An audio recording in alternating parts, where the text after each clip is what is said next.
In the vast lexicon of social criticism, a curious void exists. While racist has become one of the most potent accusations in modern discourse, no equivalent term targeting cultural prejudice has achieved similar prominence. The absence of culturalist as a mainstream epithet represents more than linguistic coincidence. It may be a fortunate accident that has spared society from another weapon of conversational destruction. The peculiarity of this gap becomes apparent when examining the architecture of prejudice. Cultural discrimination operates as pervasively as racial bias, yet lacks the sharp linguistic blade that racist has become. Someone who systematically devalues traditions, dismisses customs, or exhibits contempt for cultural practices different from their own remains unnamed in popular discourse. This anonymity, paradoxically, may have protected nuanced cultural discussions from the same fate that has befallen racial dialogue. Consider the devastating trajectory that racist has followed in contemporary society. Originally coined to identify and combat genuine prejudice based on racial categories, the term has undergone semantic inflation of catastrophic proportions. What began as a precise descriptor for specific attitudes and behaviors has evolved into a conversational nuclear option, deployed not merely against actual prejudice, but as a strategic weapon to silence opposition, end debates, and establish moral superiority without substantive engagement. The weaponization process follows predictable patterns. First comes overextension, applying the term to increasingly marginal cases until its boundaries become hopelessly blurred. Next arrives instrumentalization, using the accusation not to illuminate genuine problems but to gain tactical advantage in unrelated disputes. Finally emerges trivialization. The term's overuse dilutes its power to address authentic instances of the very prejudice it was meant to combat. Should culturalist enter mainstream usage following this template, the consequences would prove equally corrosive. The term would inevitably become a shield against legitimate cultural criticism. Advocates questioning harmful traditional practices would face accusations of culturalist bigotry. Scholars examining cross-cultural differences in governance, education, or social organization would find their research dismissed as culturalist pseudoscience. Policymakers addressing immigration, integration, or cultural preservation would discover their proposals branded as culturalist legislation. The false equivalency phenomenon would flourish under this linguistic regime. Just as reverse racism emerged to muddy discussions about systemic disadvantage, reverse culturalism would arise to protect dominant cultures from accountability.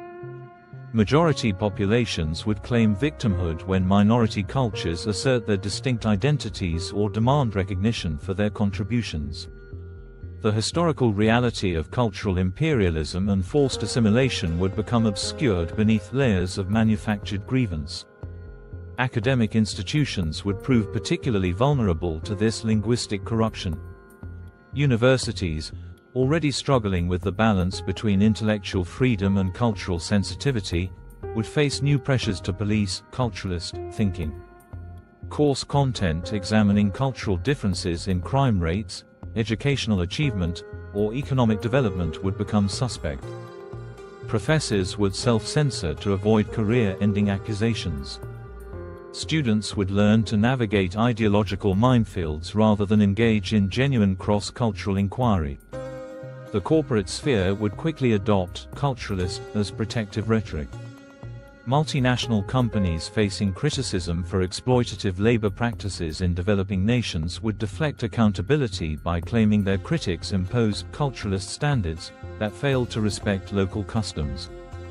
Tourism industries promoting stereotypical cultural performances would brand opposition as culturalist interference with authentic traditions.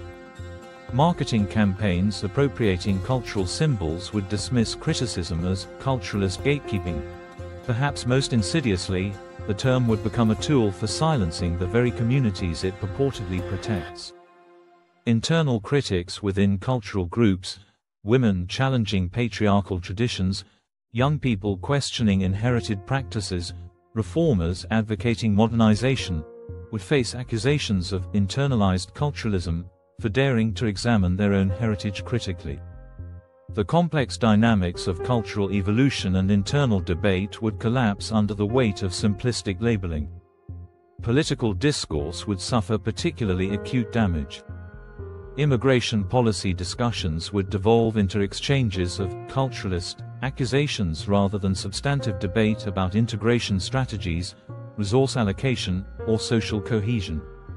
International relations would become hostage to cultural sensitivity theater, with legitimate critiques of foreign practices dismissed as culturalist imperialism. Domestic multiculturalism policies would fragment along lines of cultural authenticity policing. The psychological impact on individuals would mirror the chilling effects already observed with racist accusations.